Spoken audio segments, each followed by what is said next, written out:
Hello everyone, welcome to channel learn with ease. आज हम करेंगे कैश बुक पार्ट 3, जहां पर हम प्रैक्टिकल प्रॉब्लम क्वेश्चन नंबर 3 को सॉल्व करेंगे। यह question chapter number 11 DK Goyal की बुक से लिया गया है। तो शुरू करते हैं आज का लेसन, क्वेश्चन नंबर 3, जहां पर आपको ये सारी transactions single column cash book में लिखनी है। सिंगल कॉलम कैश बुक का मतलब है आपको एक ही कॉलम बनाना है जहां पर सारी कैश की ट्रांजैक्शंस आपको बुक करनी है।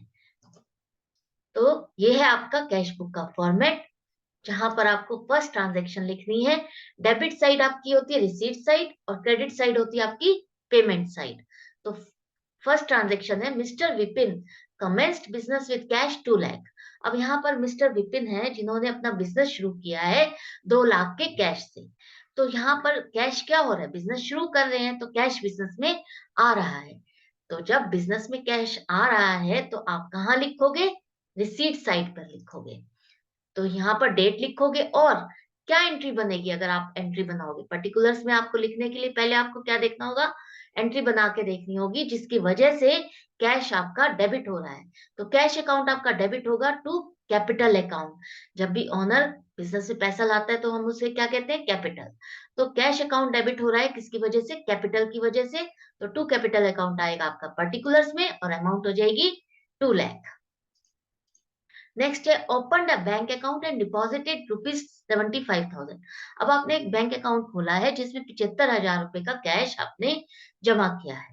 अब यहाँ पर वैसे तो पैसा बिजनेस में ही है, एक जेब से निकल के दूसरी जेब में जा रहा है, लेकिन आपका जो कैश का बैलेंस है वो तो चेंज हो गया ना, क्योंकि आपने यहाँ से कैश निकाल के अपने बैंक में जमा किया है।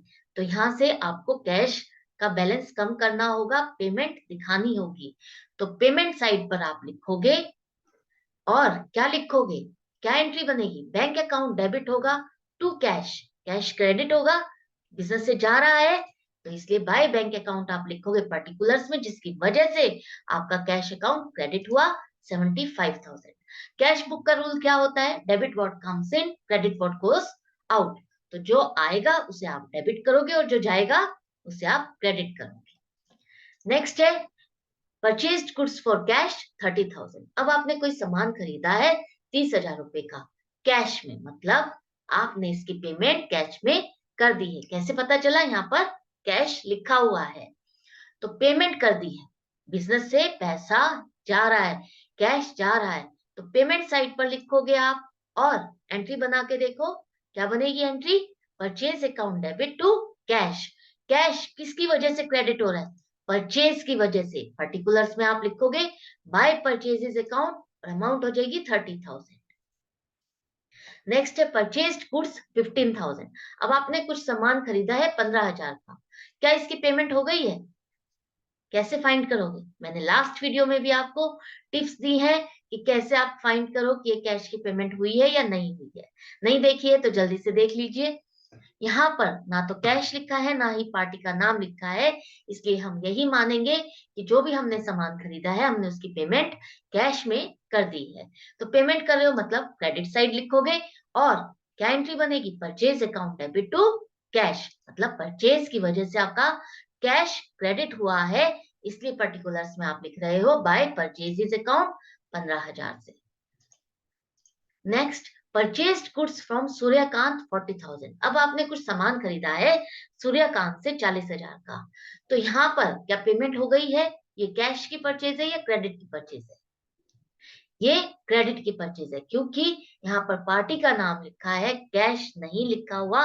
तो इसका मतलब यही है कि आपने ये क्रेडिट में परचेज किया, मतलब उधार में परचेज किया है, आपने इसकी पेमेंट नहीं की है। तो एंट्री बनाओगे तो क्या एंट्री बनेगी, purchase account debit to Suryakant, क्योंकि अभी आपने उसको पेमेंट नहीं की है, आप उसको क्रेडिट करोगे, वो लाइबिलिटी है आपकी। तो यहाँ पर क्या कैश अकाउंट डेबिट या क्रेडिट हो रहा है, नहीं हो रहा। जब कोई इन्वॉल्वमेंट ही नहीं है हमारे कैश की इस एंट्री में, इस ट्रांजैक्शन में, तो हम अपनी कैश बुक में इसकी एंट्री नहीं करेंगे। नेक्स्ट ट्रांजैक्शन है paid to Suryakant 38,800 and discount received 1200। अब आपने जो उधार में सामान खरीदा था आपने उसकी पेमेंट सूर्यकांत को की है 38,800 रुपए की और आपको उससे 1200 रुपए का डिस्काउंट भी मिल रहा है।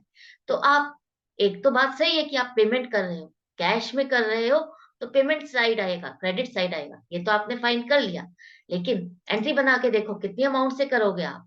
सूर्यकांत अकाउंट डेबिट हो रहा है 40,000 से, क्योंकि इतना ही बैलेंस था जिसको आपने सेटल किया है, उससे आपको डिस्काउंट मिल रहा है। और आपने कैश कितना दिया है, 38,800, और आपको डिस्काउंट मिल रहा है 1200। तो आप कैश बुक में कितनी अमाउंट लिखोगे, 40,000 या 38,800? बिजनेस से कैश कितना जा रहा है आपका? यस, 38,800 जा रहा है। तो हम सूर्यकांत का अकाउंट लिखेंगे पर्टिकुलर्स में बाय सूर्यकांत अकाउंट, और हमारे बिजनेस से जितना कैश जा रहा है, कैश जिसकी वजह से क्रेडिट हुआ है और जितना हुआ है सिर्फ उतनी ही अमाउंट लिखेंगे। जो डिस्काउंट की एंट्री है वो या तो आप अपने जर्नल में लिखोगे, या अगर आपकी ट्रिपल कैश बुक बनती है तो आप उसमें लिखोगे। यहाँ पर हम सिंगल कॉलम कैश बुक बना रहे हैं, इसलिए यहाँ पर हम इसे नहीं लिखेंगे। नेक्स्ट है पेड वेजेस इन कैश 22,500। अब आपने कोई वेजेस है जिसको ये आपने पेमेंट की है कैश में 22,500 की, पेमेंट कर रहे हो, मतलब क्रेडिट साइड लिखोगे। आ जाओ क्रेडिट साइड और एंट्री बना के देख लो, पर्टिकुलर्स में क्या लिखोगे, wages account to cash. Cash किसकी वजह से क्रेडिट हुआ, वेजेस की वजह से। तो बाय वेजेस अकाउंट आप पर्टिकुलर्स में लिखोगे और 22,500 अमाउंट आ जाएगी। नेक्स्ट है paid to casual labour 1,500। Casual labour का मतलब है जो आपका रेगुलर लेबर नहीं है, या सैलरी बेस्ड आपने उसको एम्प्लॉय नहीं किया हुआ, आपने 1-2 घंटे के लिए उसको किसी काम के लिए बुला लिया, तो वो जो पेमेंट आप कर रहे हो वो भी वेजेस होती है। तो यहाँ पर आप पेमेंट कर रहे हो, क्रेडिट साइड लिखोगे, फाइंड कर लिया आपने। वेजेस पे कर रहे हो तो wages account to cash, business से कैश निकल रहा है, तो भाई वेजेस अकाउंट पर्टिकुलर्स में लिखोगे, जिसकी वजह से आपका कैश अकाउंट क्रेडिट हुआ 1,500 रुपए से।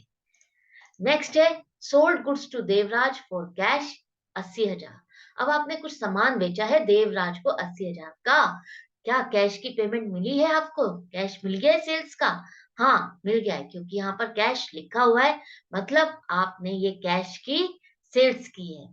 तो जब बिजनेस में कैश आ रहा है तो कहाँ लिखोगे आप, डेबिट साइड लिखोगे, फाइंड कर लिया।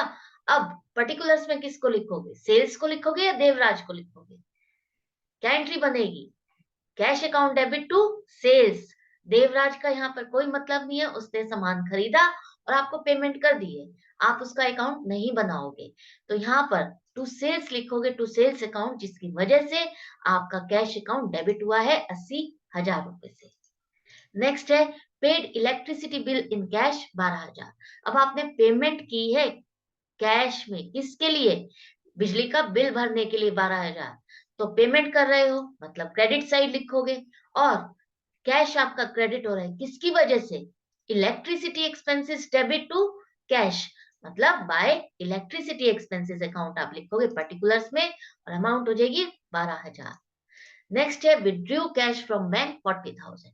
अब आपने बैंक से पैसा निकाला है 40,000 रुपए, मतलब कैश निकाला है, वही एक जेब से दूसरी जेब में जा रहा है, लेकिन आपके पास कैश का बैलेंस बढ़ रहा है, कैश आ रहा है, बढ़ रहा है और ज्यादा हो रहा है, तो हम उसे कहाँ लिखेंगे, रिसीट साइड पर लिखेंगे। और क्या एंट्री बनेगी, बैंक नहीं, cash account debit to bank. तो कैश डेबिट हुआ किसकी वजह से, बैंक की वजह से, तो यहाँ पर लिखोगे टू बैंक अकाउंट पर्टिकुलर्स में, और अमाउंट हो जाएगी 40,000। नेक्स्ट है रिसीव्ड फॉर कैश सेल्स 5,000। अब आपने कोई नकद की सेल की है, मतलब आपने सामान बेचा है और आपको उसकी पेमेंट में मिल गई है 5,000 रुपए की, तो पेमेंट मिल गई है, कैश आ रहा है बिजनेस में, तो कहाँ लिखोगे, डेबिट साइड लिखोगे। और किसकी वजह से हो रहा है, cash account debit to sales, sale की है आपने, उसकी वजह से आपका अकाउंट डेबिट हुआ कैश का 5,000 रुपए से, तो टू सेल्स अकाउंट आप पर्टिकुलर्स में लिखोगे और अमाउंट में 5,000। नेक्स्ट है पेड फॉर मिसलेनियस एक्सपेंसेस 500। अब आपने जो तरह-तरह के जो छोटे-मोटे आपके खर्चे हैं, उसके लिए आपने ₹500 कैश की पेमेंट की है। पेमेंट कर रहे हो, तो कहाँ लिखोगे? क्रेडिट साइड लिखोगे और क्या एंट्री बनेगी? Miscellaneous expenses account debit to cash account. Cash credit हुआ किसकी वजह से? मिसलेनियस एक्सपेंसेस के अकाउंट की वजह से और आप यहाँ पर पर्टिकुलर्स में लिखोगे बाय मिसलेनियस एक्सपेंसेस अकाउंट और अमाउंट हो जाएगी 500। ये थी आपकी लास्ट एंट्री, हमने सारी एंट्रीज पोस्ट कर दी। अब आप क्या करोगे? एंड में टोटल करोगे। किस साइड का? किस साइड का टोटल आपका ज्यादा आना चाहिए? डेबिट साइड का टोटल आपका ज्यादा आएगा। क्यों? क्योंकि वहां पर हमारा कैश का बैलेंस होगा, तभी तो आप खर्चा कर पाओगे। या तो इक्वल होगा डेबिट और क्रेडिट साइड का बैलेंस, या डेबिट साइड का ज्यादा होता है क्रेडिट साइड से। तो डेबिट साइड का बैलेंस है आपका 3,25,000, जिसमें से आप माइनस करोगे अपने क्रेडिट साइड का जो कि है 1,95,300। माइनस करने के बाद जो अमाउंट आ रही है वो शो करती है कि अब ये सारा, इस महीने की सारी ट्रांजेक्शन्स के बाद महीने के एंड में आपके पास इतना कैश बचा है, इतना बैलेंस है आपके पास इस वक्त। तो उस बैलेंस को शो करने के लिए डेबिट साइड ज्यादा है, क्रेडिट साइड कम है, आपको इक्वल करनी है, तो आप क्रेडिट साइड लिखोगे। एंड की डेट लिखिए 28 फरवरी और बाय बैलेंस सीडी लिखोगे। क्लोजिंग बैलेंस लिखने के लिए आप क्या लिखते हो? By balance CD. इसका मतलब यह है एंड में आपके पास इतने पैसे बचे हैं, 1,29,700। और एंड में आप सारा टोटल लिखोगे दोनों साइड, जो कि सेम होना चाहिए।